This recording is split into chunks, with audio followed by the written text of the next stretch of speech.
Action.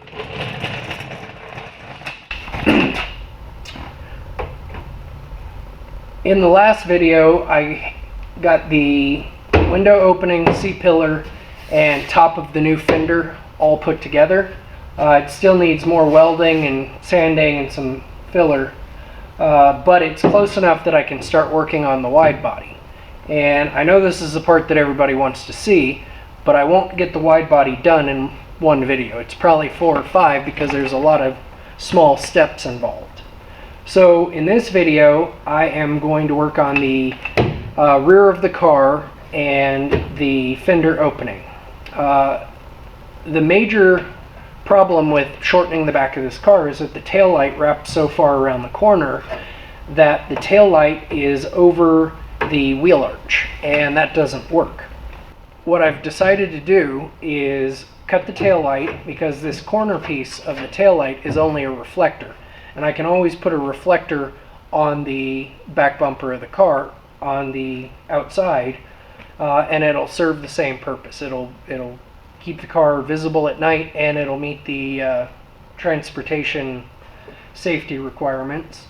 So what I've done is taken the light apart, I put it in the oven, baked it, took the lens off, and determined where the taillight section stops and where the reflector section begins, and I have cut all the reflector off. Now this isn't the final cut. I am going to round the light. It's going to complement the bottom curve of the turn indicator.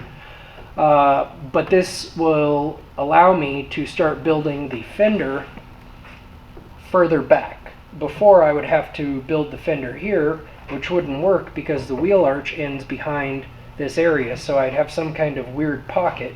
So now I can build my wide body starting here.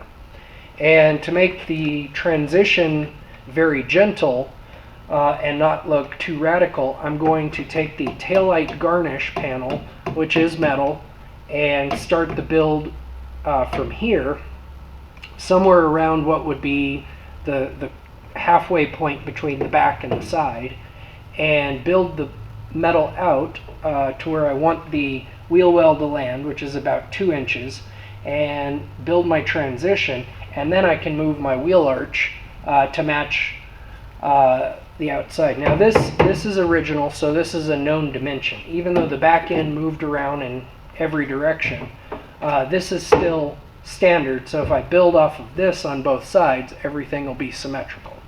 So I will first add a flat sheet of metal to the bottom of the taillight garnish, and then measure 2 inches out from here and taper everything in.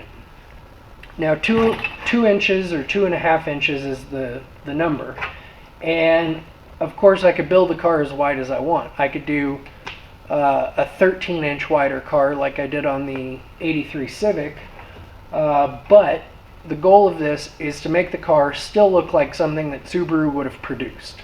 So everything on here has to use Subaru looking pieces and Subaru type dimensions. And Subaru's most radical Impreza of this era was only 3 inches or 3.15 inches wider than a standard Impreza. So it will be wide. It will be slightly wider than a 22B, but it's not going to be radical. I want it to look, when people see it, like a model that they just didn't know existed. But I don't want them to look at it and go and say, that's obviously a modified car. I want them to think that it might have been a production car that they just don't know about. So, taillight, rear valance widening, widen the original I guess rear metal mud flap inside of the bumper, and get everything behind the fender where it needs to be, and then I can move the wheel arch and start the fender skin.